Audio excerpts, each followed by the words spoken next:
So we have time for additional questions. I have one. Sure. It's regarding the workflow that was followed for the influenza study, the different types of influenza. So first, a model was written based on the standard processes that we know against viruses. An uninfected cell generating a productive cell to infect, and so on, so on, so on. At the end of that model, without considering the interferon responses yet, it was not successful. And that's why the transcriptome studies, experiments were done. You guys found out that the interferon responses were different between the influenzas, and that's why you had the interferon in the model. Was that the workflow? Like, you started with a model, it was not very successful, then you went to experiments to see what could be included in the model, and then including the interferon responses there, and then you saw that the model was appropriate.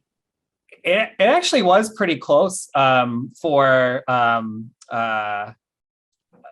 as you've described. You know, sometimes in science we tell the story the way the story tells the best and not necessarily how we did it, but This is actually more or less how we did it. And I think it raises a good point, which I think Andreas was talking about when I signed on today, which is, you know, there's lots of different approaches to modeling, and you'll see from Andreas' style as we go through the course.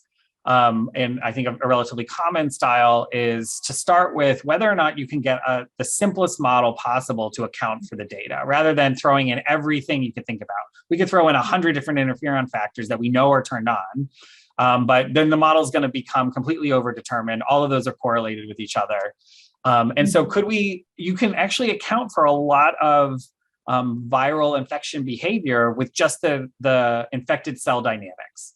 And so how far does that get us? And then what is missing at the end of that? You know, it actually, for all the viruses, it really got the initial exponential growth phase. It was more once the infection was established in these cultures, and you got this sort of cyclic cycling, where that's where the innate immune response was probably changing relative levels of viral production. And that's why we needed it there. So you sort of see the part that fit and the part that didn't.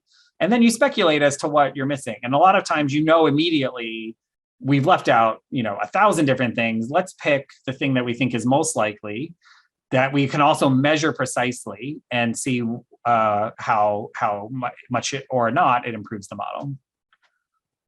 In a continuation from these, regarding the coronavirus study. So is there a plan to create this model and then afterwards plus minus the 16 different like interferon antagonists to see what happens?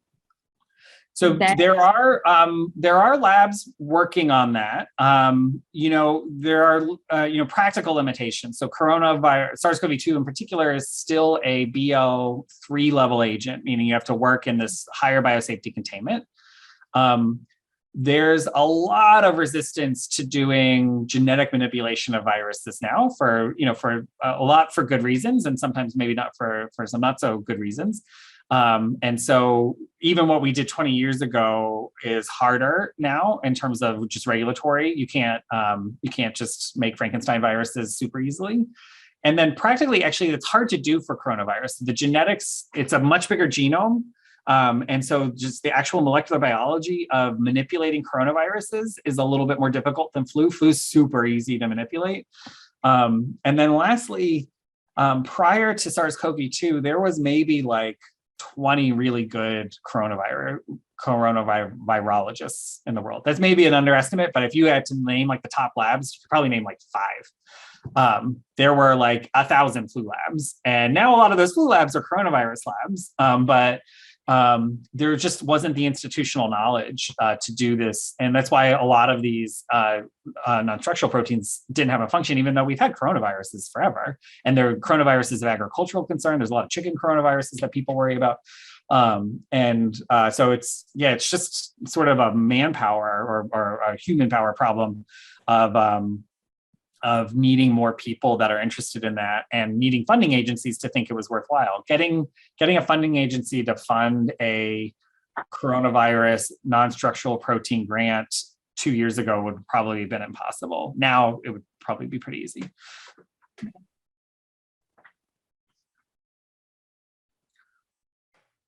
How do you know the existing models provide the best fit, as AIC only tells model fit within the range of existing models, not really how many variations that a model explain? I think that's a great question. I think Andreas maybe will cover that a bit too in the fitting section. It's a philosophical question of how many models do you want to make and test, and how many variables can you actually make good measurements for in order to decide between the models? I tried to keep emphasizing we had absolutely no adaptive immune response in our models. In our actual experimental system, we didn't have an adaptive immune response because we were just infecting epithelial cells. And so that's an experimental model of a key part of the viral replication cycle, but we also know we're missing something. And so if you think about the big picture problem of we have a pandemic tearing through the population and some people are getting very sick and some people aren't, and we want to explain that difference. If I say, well, okay, I'm going to focus my lab on explaining how it might be, how people might have variation in terms of the infectivity of their epithelial cells, their production of new virions, and the induction and efficacy of their innate immune response, I'm addressing that part of it. But if it's actually some variation in people's ability to mount CD8 T cell responses or antibody responses, the experiments I showed will never address that. And so you have to balance, already you're making lots of simplifying assumptions when you start the experiment, even before you start the modeling. In the case of this flu experiment, we were pretty confident that there was certainly a role for adaptive immunity. I told you that everybody born prior to 1957 had really great antibody memory, and we could account for that. We didn't even need a model to model that. What we were trying to understand with these sets of experiments was, how did these two viruses, which had never been particularly fit on their own in humans, swap two genes and all of a sudden become particularly fit? And we thought that was probably nothing to do with the adaptive immune response and something to do with the virus's interaction with its target cell and its productive site of replication, which is the epithelial cell. So you have to carefully shape your questions and hopefully include in the models that you build from that a relatively broad scope of what could be included. But at any given time, you're not including everything. And that's just a limitation that has to be acknowledged. Maybe I'll add something to that too. So, as I mentioned, unfortunately, we won't be able to cover fitting here, but I will definitely be happy to answer any fitting questions, data fitting questions that you might have. So there are two things. One is, yes, things like AIC and those that have done these kind of things before know that there are other measurements like that, BIC, DIC, WAIC. They're all, they're all doing, first of all, they're doing relative comparisons. So you can have a model that's relatively the best, but absolutely still really bad. So, that's something that the methods or the stats can't tell you. That's just something you do have to compare your model with the data. And if even your best model looks really different than what the data is, then you say, okay, that still didn't work. I have to go back. And then another thing is, it's always a combination of scientific knowledge. We could have built a model here that had, like, let's say T cells and B cells in it, and maybe it would have produced an even better AIC, but there were no B cells and T cells in the dish, so it wouldn't have made sense. So, just building models that might not make too much sense, as they're related to the biological system, and then using something like AIC non-critically is not the right approach. What you usually want to do is you want to build some models, if you decide to do more than one, that a priori all make some sense. You can justify why that's probably a good assumption. And then when you compare them to the data in a statistical sense, maybe it can tell you, okay, among those two models that you thought are both reasonable, this one is statistically a bit better supported. But definitely one should never use any of these kind of statistical measurements like AIC or anything without also a good dose of scientific and careful thinking. That's where these things go wrong. If you just say, hey, I have 10 models, this one is the best, I'll run with it, even though maybe what you included in the model just doesn't make any sense. So it's always a combination of using good scientific reasoning and the right modeling or statistical tools. That's why, in my opinion, the best models are the ones who are reasonably good in both domains. They know enough about the system to not build a priori stupid models, and then they know enough about their stats that that they use it in the right way. And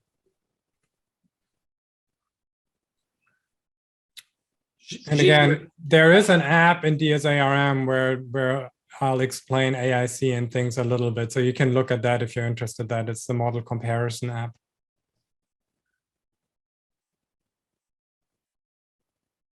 G, you also asked about RSV. So RSV combines the hemagglutinin and neuraminidase functions in a single protein. And so it's that attachment protein that was on the slide, which is a little bit crazy to think about, but that if you think about it, it's just two different functions encoded within the same protein, which happens all the time. And so it's sort of both a binding and release protein. So it's closer to flu in that sense, but than SARS-CoV-2, but it's more, it's all in one protein.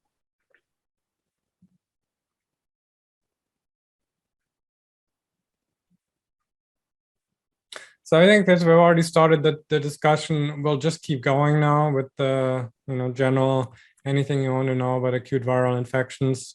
And then we'll just take a break at around, whenever we're done with the questions, and then start the modeling section next. So keep the questions coming.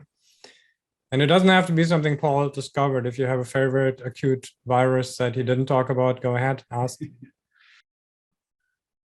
Cody asks a good question, which is, does protein assembly occurring within the nucleus or cytosol affect the antigen presentation by MHC? So even for flu, the proteins still have to go through the kind of normal protein production that the epithelial cell uses, which is going to be the Golgi apparatus, the endoplasmic reticulum, Golgi apparatus.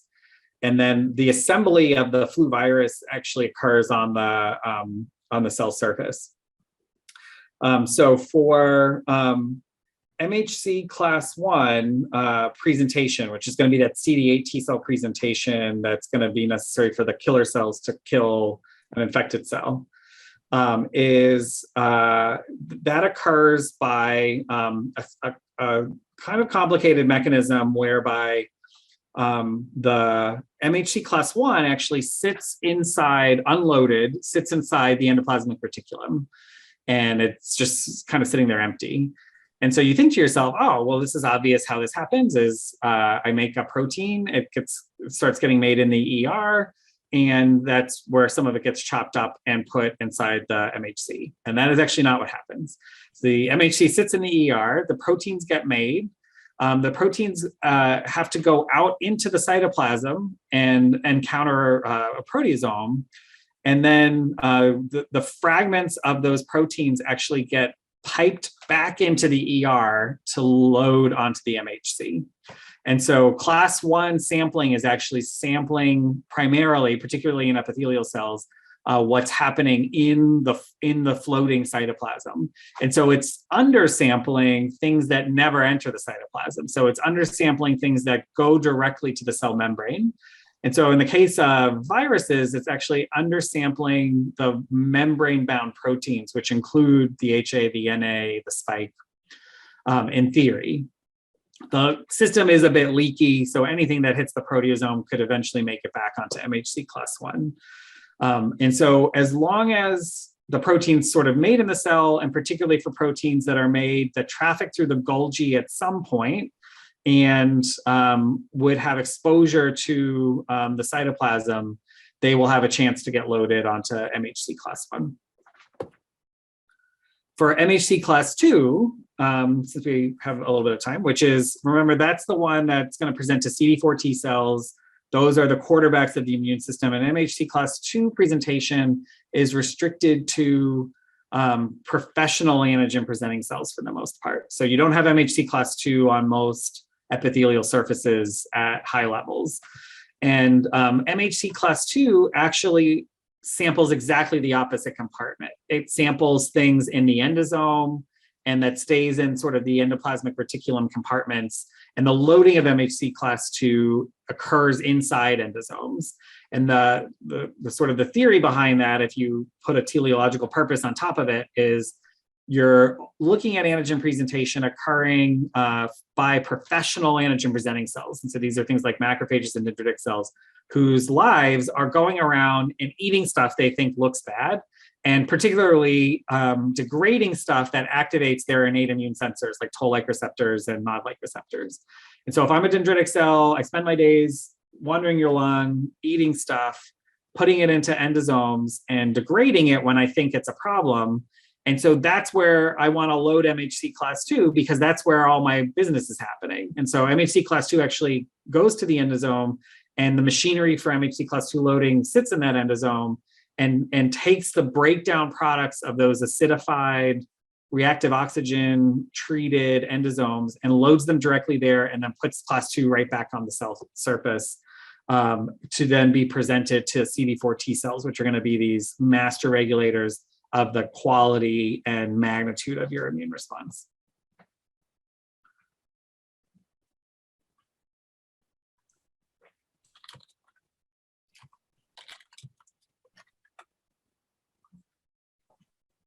Wow.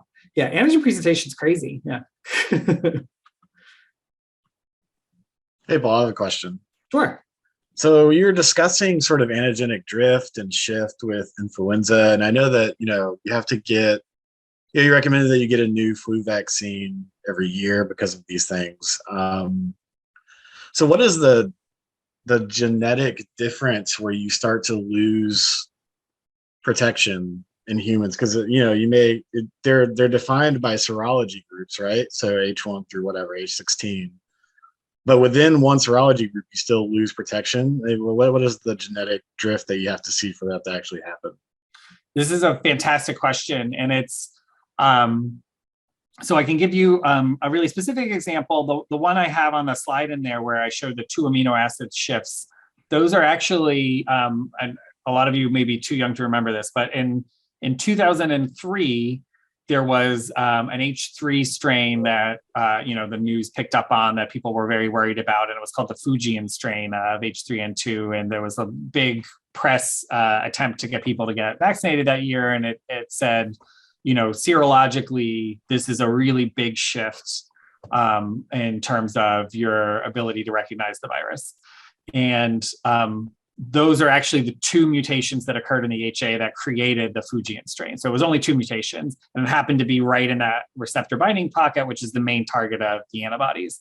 And what that raises is a really good point, is we call that an antigenic drift, and we say that the vaccine is poorly matched now. But you actually still have a lot of antibodies that will still bind that virus. They bind to different parts of the HA. They bind to the NA. They're just not as good. They're not as neutralizing on a per antibody basis as these ones that we're sort of more directly measuring.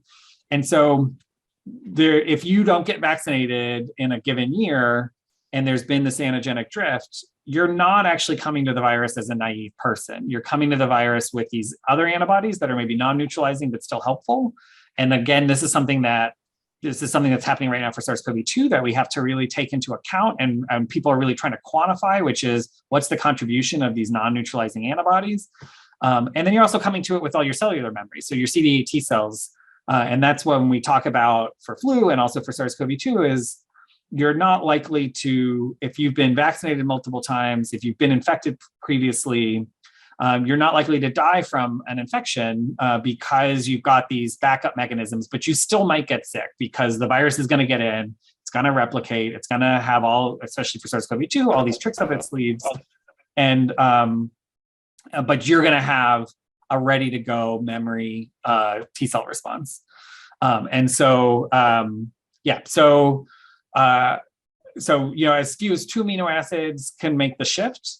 What I've been thinking about, it's not something that my lab works on really directly, but I'm involved in a lot of these calls for SARS-CoV-2, which are people of SARS-CoV-2, the scientific community has been really great about sort of presenting data to each other well before any kind of publication and sort of talking about ideas in a more open way than we normally do.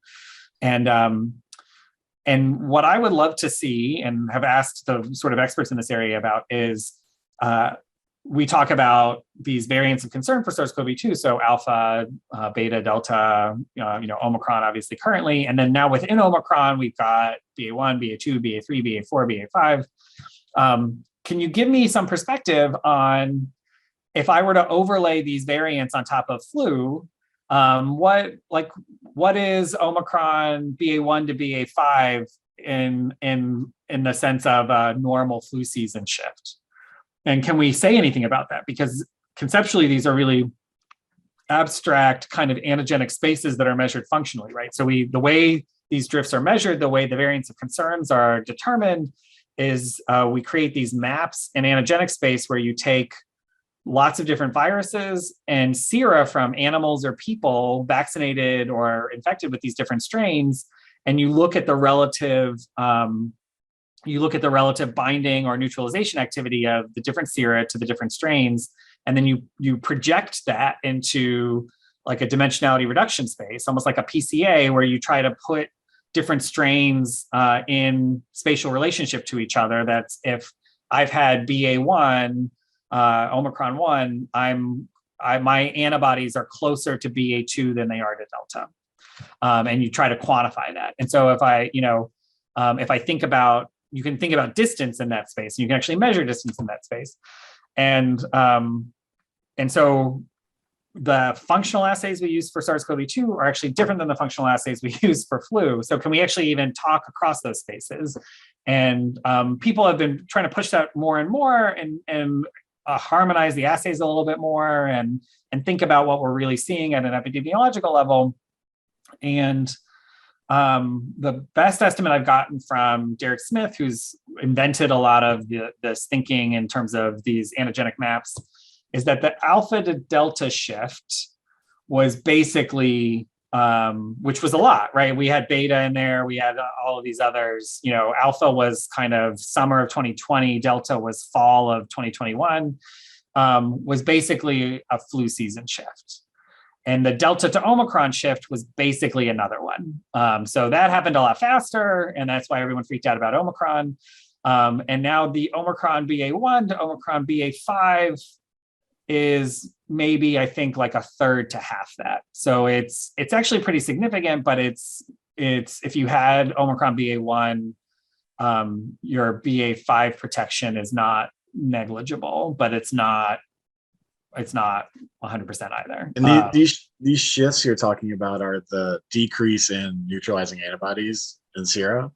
It's either neutralizing antibody or some functional assay of antibody. So often with flu, we use this assay called an HAI titer.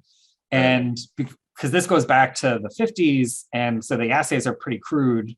And the way that works is you take chicken red blood cells, so blood from a chicken, and you add the virus. And when you add virus to chicken red blood cells, they cause the red blood cells to stick together because the HA on the virus binds to the red blood cells because they're covered in sialic acid. And so you get a clot actually of the red blood cells, and it sinks on the plate, and you can see the clot, and you say, there's a virus in there, and because I got this blood clot. And then you add antibodies and you block that clotting. And that's actually why the protein has the name it does. Hemagglutination is heme, red blood cells, agglutination. And so nobody knew what the protein did. They just knew it had this ability to clot blood. I mean, it's crazy to think, like how functional all of this was and sort of how hacked all of this was. And so most of the flu studies are done with this hemagglutination inhibition assay, where you're just trying to block the clotting of chicken red blood cells. A lot of the SARS-CoV-2 stuff, because we don't have these kooky old assays for them, is real neutralization in a model cell line of some kind. Yeah, great, thanks.